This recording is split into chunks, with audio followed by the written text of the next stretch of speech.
السلام عليكم ورحمة الله وبركاته. دكتور جامع waa ku salaamay. Waa Axmed ninka kula hadlahaya. Salaan kadib dr alaabtii waa helay wayna soo gaadhay alxamdulilah. Alaabtii maanta ay timid jimcadiiba Nairobi ay ka soo baxday. Maanta arbacana way timid. Waa almost waa wax isbuuc ka yar waa 6 beri bay ku timid. 6 cisho noogu timid alxamdulilah ilaahay waa maad iska leh.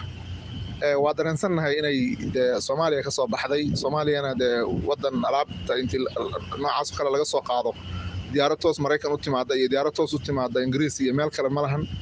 Marka waa ognahay in connection ay soo martay oo Nairobi transit ku soo noqotay oo Nairobi ka soo gudubtay inta noogu timid oo Mareykanka noogu timid khaasatan state-kan oo Minnesota noogu timid. Ilaahay maad iska leh.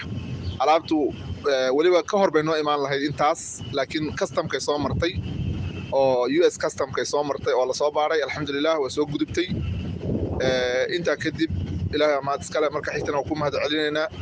sidoo kale waxaan u mahad celinaynaa wiilkii kula shaqaynayay DHL-ka agency-ga uu ahaa ee boosasa joogay Axmed oo isna nala shaqeeyey oo alaabta noo soo diray oo mas'uuliyad iska saaray oo isku xidh badan sameeyo dadaal badan galay isagana waa u mahad celinaynaa anagoo og in Soomaaliya diyaaradaheedu aysan toos ahayn inuu hawl badan galay waa ognahay wax isku xidh badan galay isaga iyo adigaba khayr Allah idin siiyo insha Allah tacaala waana ku mahad celinayaa mar kale ilaahay subxaanahu wa tacaala mahad iska leh iskeen waafajiyey oo waxa weeye daktar daawadaadii waana soo gaadhay aad baan kugu mahad celinaynaa Allah ku barakeeyo hadda wada shaqayn wacan insha Allah tacaala waxaan u maleynayaa xiriirku intaas inuusan ku ekaan doonin waa ku salaamayaa daktar assalaamu calaykum waraxmatullahi wabarakaatuh